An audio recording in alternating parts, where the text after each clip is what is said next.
All right, good morning, good afternoon, good evening to wherever you are. So the Major League Baseball draft is still currently going on. This is a 3 or 4 day deal that occurs just because there's so many rounds. But the first and second rounds are over, and actually more than just the second round. But I think they're through like 15 to 20 rounds by now. So I don't have a lot of information on the later rounds as it comes to the Royals, but I wanted to talk about the Royals' top 2 picks, mostly about Bobby Witt Jr., but we'll get into Brady McConnell as well, and kind of what the impacts were going to be for there. So I'm not going to talk too much about the pitcher from Oregon State. I forget his name off the top of my head, but we'll talk about him in another video. So, first things first, the Royals lost last night 8-3 to the Red Sox. It was actually a really competitive game until the Red Sox just blew it open I think it was in the 8th inning or something like that. So Chesler Cuthbert hit another home run, 2-run home run in the second inning, and that was the only run that was the only scoring the Royals had until the 9th inning when Alex Gordon scored in the bottom of the 9th to make it 8-3. So anyway, the Royals lost, so they are just not doing well. Now the draft side is doing well. So Bobby Witt Jr. taken 2nd overall. Bobby Witt Jr. is a Texan. He is from Colleyville High School down in Texas. He has always played shortstop. This isn't a kid who played shortstop and then also played center field and pitcher and second base. No, he is primarily, I would say primarily, he has only played shortstop. That's where he's played his whole life. And he is very, very smooth in the field. Hitting wise, he is extremely polished. He's obviously played very competitively throughout his teenage years. And there's quite a few highlights of him over the past year or two, playing against top level competition in Texas and in the neighboring states, obviously, in their region. Hitting home runs out of the Diamondback Stadium, out of Wrigley Field. He almost reached Waveland Avenue on a home run he hit it up in Chicago. When he hit that, he was like 17 years old. Now, granted, he's not facing Major League pitching, but he's already reaching the seats.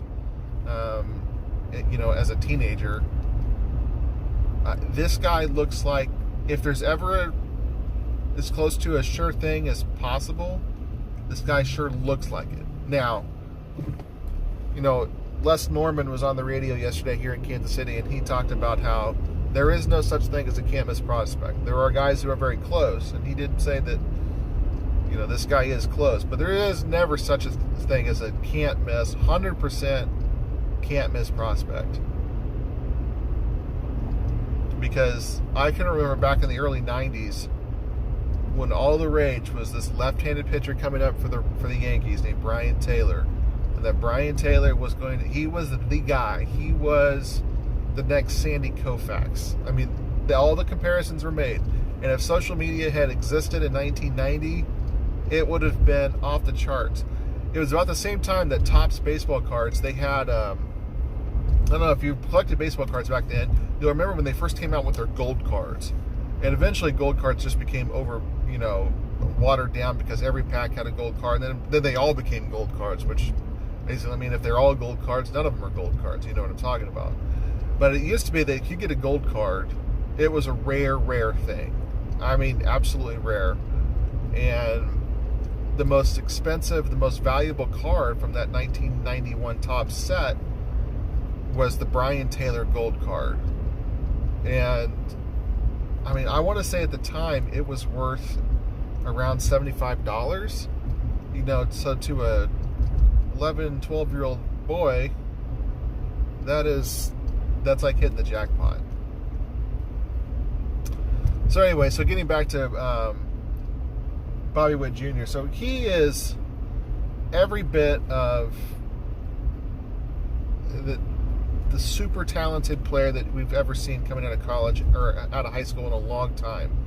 The comparisons were there. They were talking about how he is the highest rated shortstop coming out of high school since Alex Rodriguez. And Alex Rodriguez, I mean, deserves to be in the Hall of Fame. I'm sure he will be someday. He deserves it based on his numbers.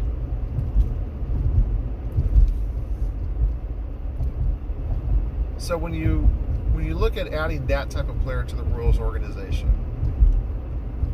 this isn't just a Mike Moustakas, Eric Hosmer type talent. Even though those guys were really, really good, and we thought the world of them, and they produced in the biggest of ways and the biggest of stages. Bobby Witt Jr. is potentially, I'm not going to say he is, Bobby Witt Jr. is potentially a generational talent. Now, generational talents aren't guys like Hunter Dozier and Whit Merrifield and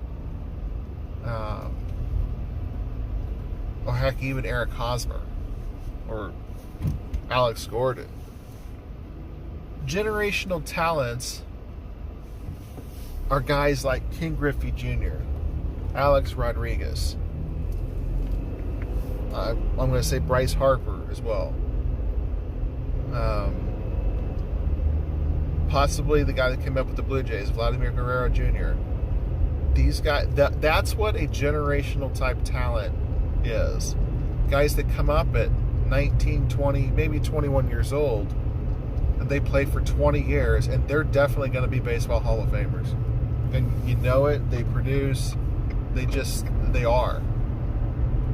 And I think that's now, without trying to put too much pressure on Bobby Witt Jr., that's the type of player that he has that's right there in front of him.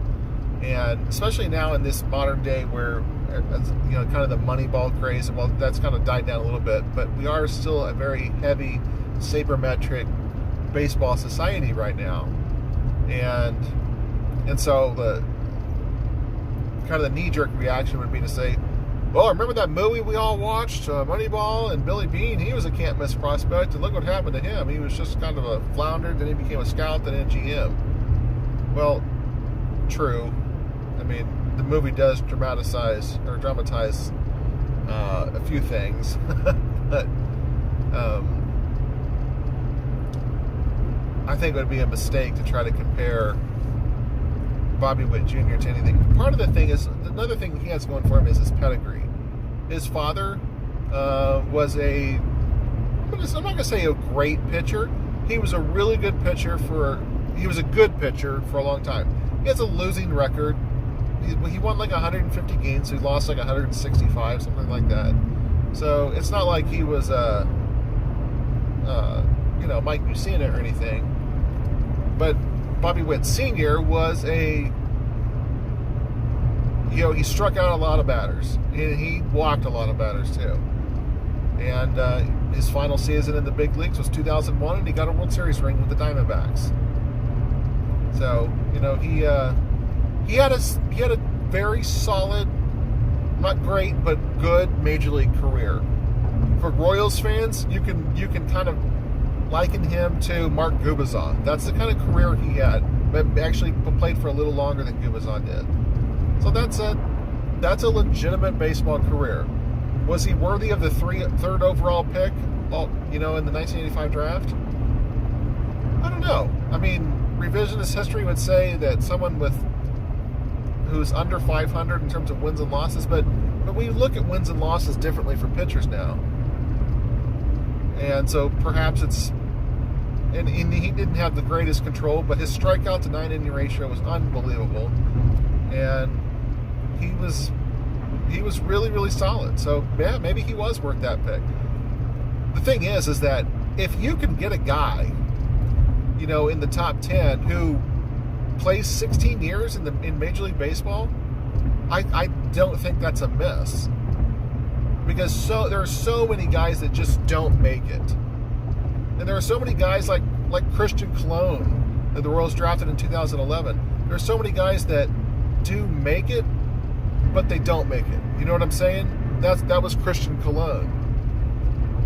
And I really believe Bobby Witt Jr. has not only the tools, but the pedigree to succeed. And if he's a generational type player, we're going to see him sooner than later. So there's a lot of this debate going around, Facebook and Twitter and social media right now about, well, how long will it take for him to come up? Obviously, he's not going to play today or tomorrow. I mean, it's going to take a little while. But one of the things about Bobby Witt Jr. is you already see the raw talent. It's already there, and he's a player. He's a baseball player. Yeah, he's a good athlete, but this guy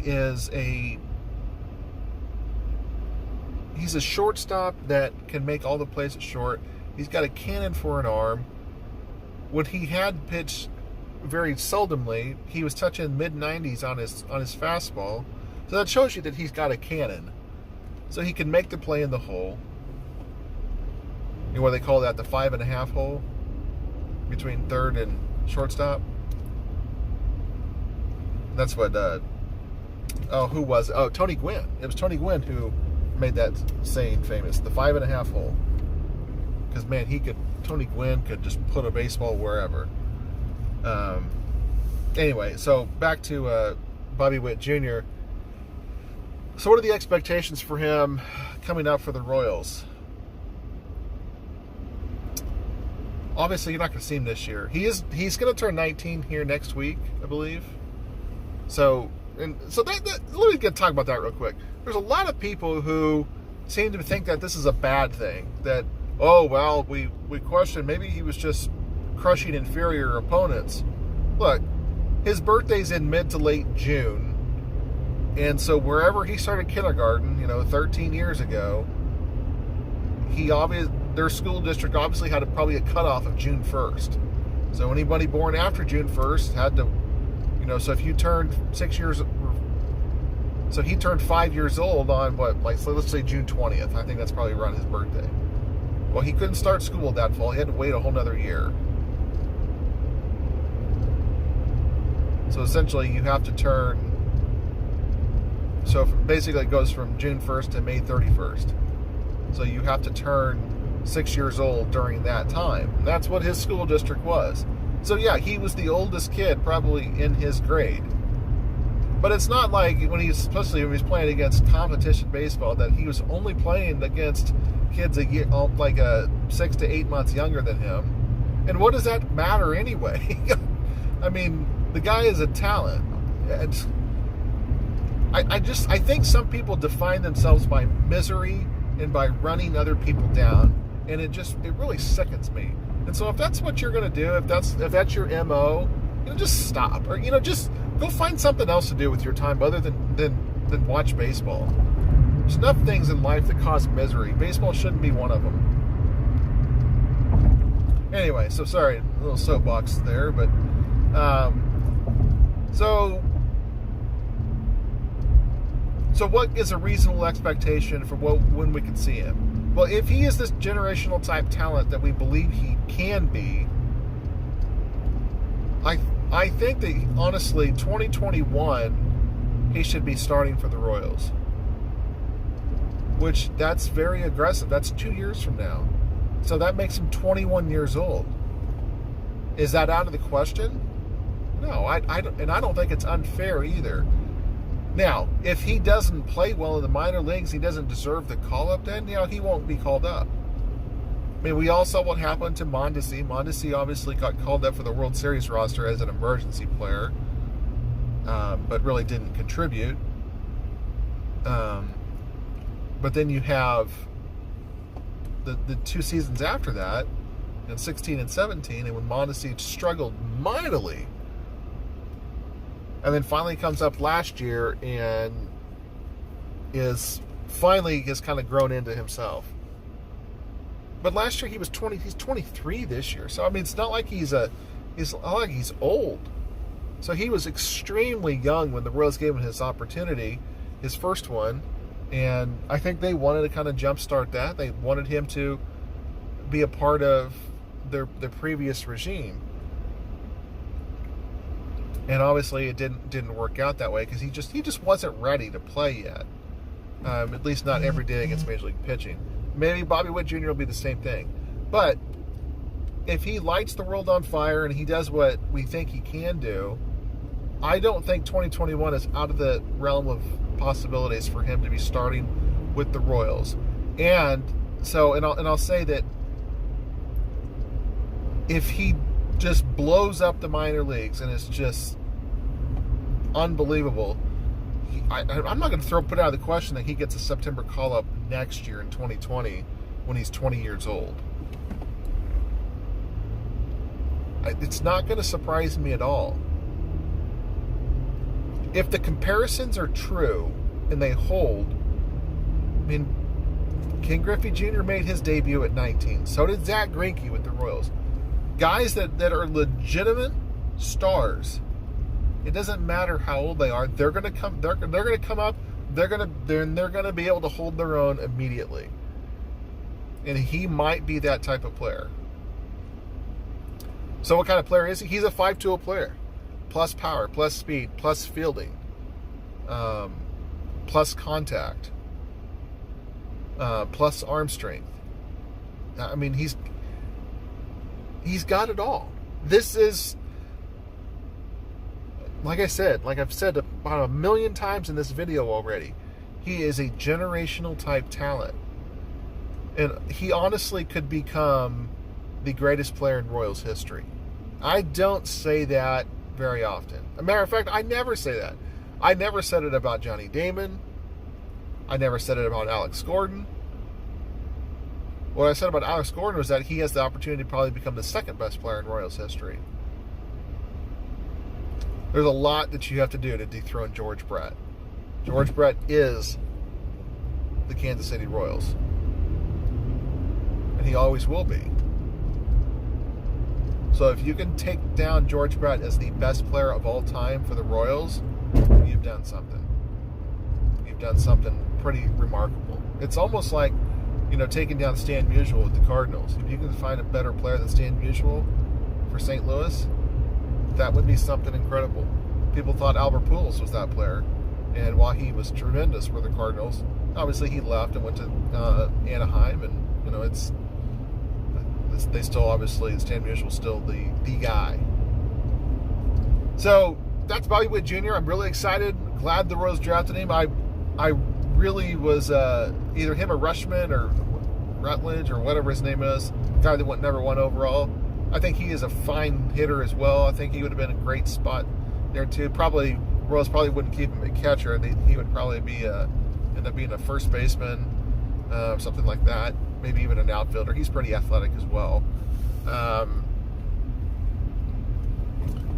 think that with what you're going to see with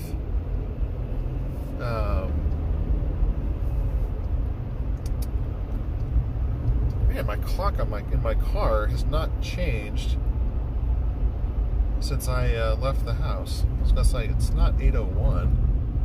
It was 8:01 when I left the house.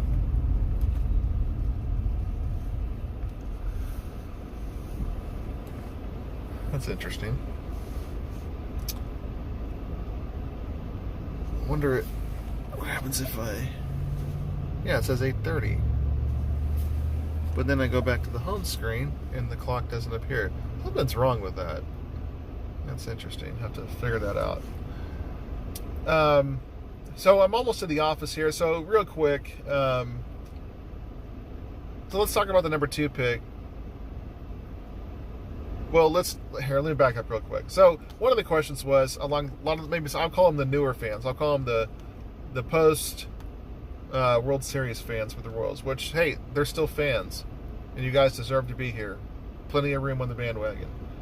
But one of the things that that a lot of people have asked is like, why would you draft a shortstop when you already have Mondesi? Well, first things, you draft talent, especially at the top of the baseball. You don't draft for need. in baseball. You draft, because so many guys miss, and there's never a sure thing.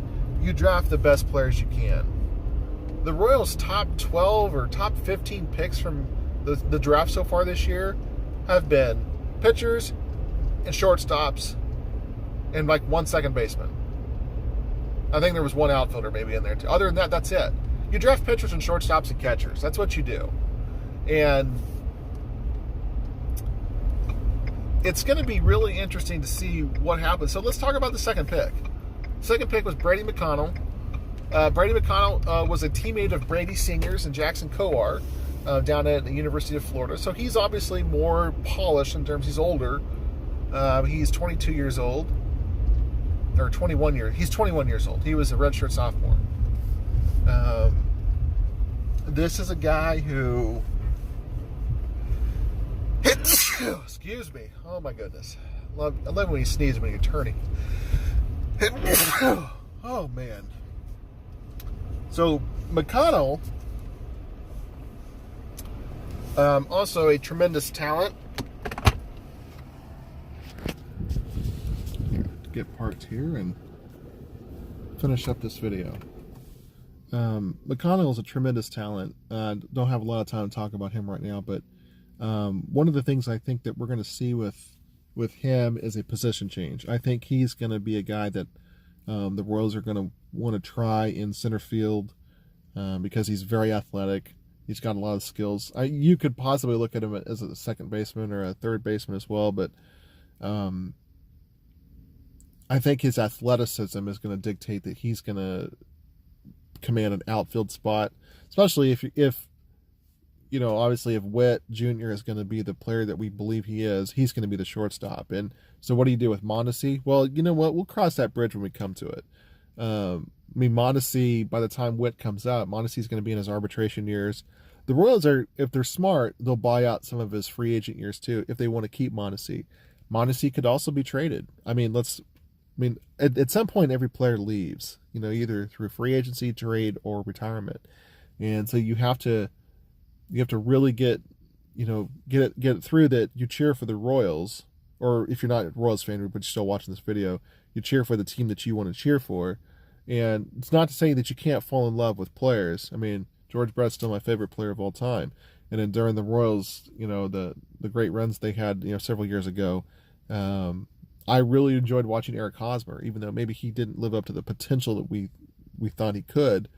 I really liked Eric Hosmer, but I knew he was going to leave someday. So when he ultimately left to go to the Padres, I mean, I made my peace with that. I wasn't upset with him. He did what he had to do. Same thing with Lorenzo Cain. But I understand that these guys leave. So anyway, have to stop the video here. I didn't get to everything I wanted to talk to you about McConnell, but we'll talk about him in another video. Might as well talk about the future because the present day Royals are just absolutely atrocious.